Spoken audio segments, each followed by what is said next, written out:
pensais avoir moins chaud parce que ça marchait, mais en fait il fait quand même super chaud ici. Alors, bon, grande annonce surprise. En fait, il y a des gens ici qui savent parce qu'on a beaucoup contacté les adhérents, certains adhérents par rapport à ça. Je vais juste partir un peu de mon expérience perso. Quand j'ai découvert la classe inversée, que j'ai voulu me lancer en classe inversée, ça m'a pris énormément de temps. Du temps sur la technique, du temps, et que ça me faisait du temps en moins sur le pédago, parce que il a fallu que je cherche des outils, que je trouve toutes les solutions qui étaient nécessaires pour moi à mettre en place ma classe inversée. J'avais aussi besoin de conseils pédas, et alors j'ai lu plein de choses, on a plein de gens ici qui m'ont inspiré. Et je me suis créé un compte Twitter comme on m'avait conseillé, sauf qu'au départ, on nage dans un autre monde, et puis on commence tout petit, on ne trouve pas grand monde. Et au fur et à mesure, j'ai avancé, etc. Et on est parti un peu de cette question-là, notamment ensuite lors des ateliers techniques du CLIP 2015, où on a proposé des ateliers création de capsules, on a proposé 2, on a fait salle comble, et bien plus que ça, je regarde mon compatriote de l'année dernière où on a eu bien chaud. Et d'où cette année la journée technique complète, qui est, je suis désolé pour ceux qui n'ont pas pu s'y inscrire, victime de son succès aussi. Malheureusement, c'est juste une journée. Et la question qui se pose aussi, c'est comment pérenniser, comment accompagner les collègues qui ont envie de se lancer tout au long de l'année.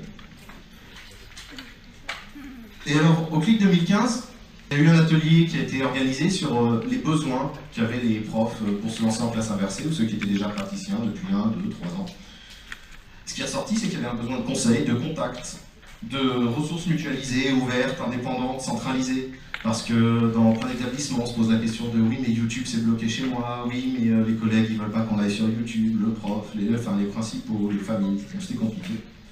Et en fait, notre objectif c'était d'essayer de retirer un peu des freins pour se lancer en classe inversée. Et alors c'est pour ça que on voulait vous présenter Clip, le projet sur lequel on a travaillé toute l'année. Mais ça va être, c'est pas classe inversée tout ça, c'est classe inversée la plateforme.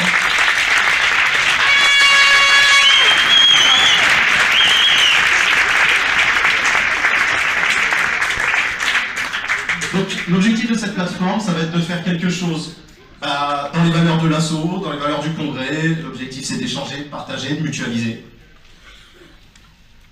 Et donc, ça va être une plateforme qui va proposer pour commencer 3 choses.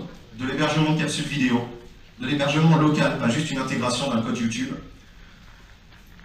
un système de quiz qu'on pourra intégrer aux vidéos en parallèle, etc. Parce que les Google Forms, par exemple, que beaucoup utilisent, ça posait aussi souci dans certains. Et une forme de forum. Donc on est en train d'essayer de retravailler le forum et pas travailler sur quelque chose comme ce qu'on connaissait déjà depuis 20 ans. Et pour tout ça, on a beaucoup travaillé.